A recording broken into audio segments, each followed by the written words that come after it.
Lust, as we understand it, is not merely an emotion. It is an intoxicating drive, a force deeply embedded within the unconscious mind. It goes beyond curiosity, surpasses mere passion, and becomes something primal, an instinctual urge that has its roots deep within our DNA. You may be inclined to think that lust is synonymous with sexual attraction, but this view is limited. Lust is far more complex and multifaceted. While commonly associated with sexual desire, lust operates on many levels and compels us to pursue varied forms of satisfaction, each illuminating different aspects of our psyche. Now, before we proceed, it is important to clarify that this exploration is not intended to cast judgment or shame. Freud understood that self-awareness is the key to understanding our behaviors. By delving into the nature of lust, we aim to uncover the origins of certain negative habits and, in turn, expand our self-awareness. So, let us examine the various types of lust, and you may find that one resonates more deeply with your own unconscious desires. Sexual lust. Sexual lust, in the Freudian sense, is more than a basic attraction to another person. It represents a deep and urgent need for sexual gratification, often disconnected from the pursuit of genuine intimacy. In this form, lust manifests as a compulsive drive, sometimes leading individuals into a state of hypersexuality. The subject, overwhelmed by their sexual urges, may seek gratification with multiple partners, driven not by the search for connection, but by an unconscious need to satisfy primal desires. This relentless pursuit can disrupt stable relationships, leaving the individual both physically satiated and emotionally unfulfilled. Emotional lust. Emotional lust arises when one seeks affection or emotional intimacy for its own sake, rather than genuinely loving the other.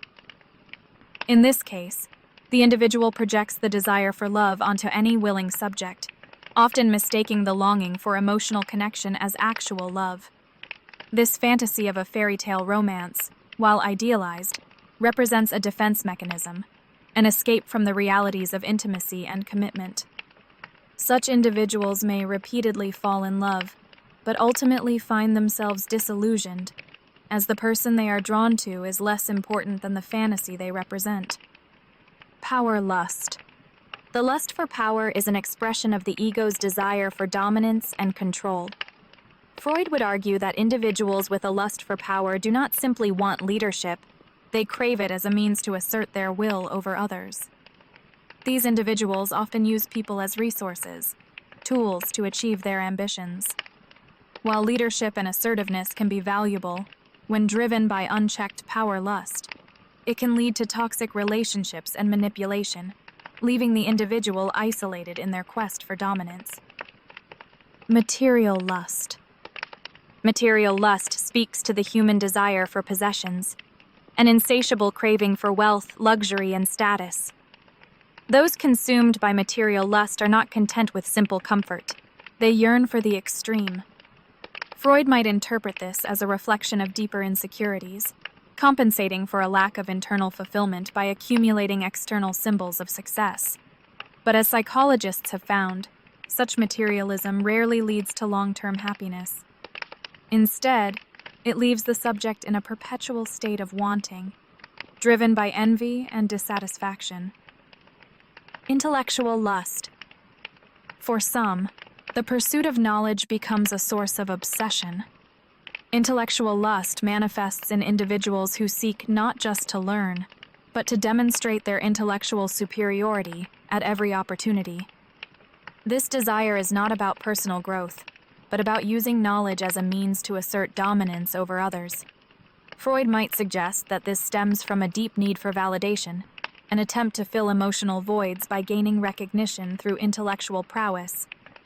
However, when this becomes intellectual arrogance, it isolates the individual and undermines their relationships. Spiritual lust.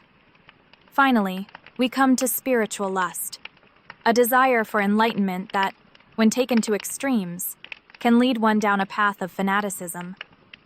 While spiritual growth is, in itself, a noble pursuit, spiritual lust causes one to fixate on achieving a higher state, often at the expense of balance and genuine inner peace.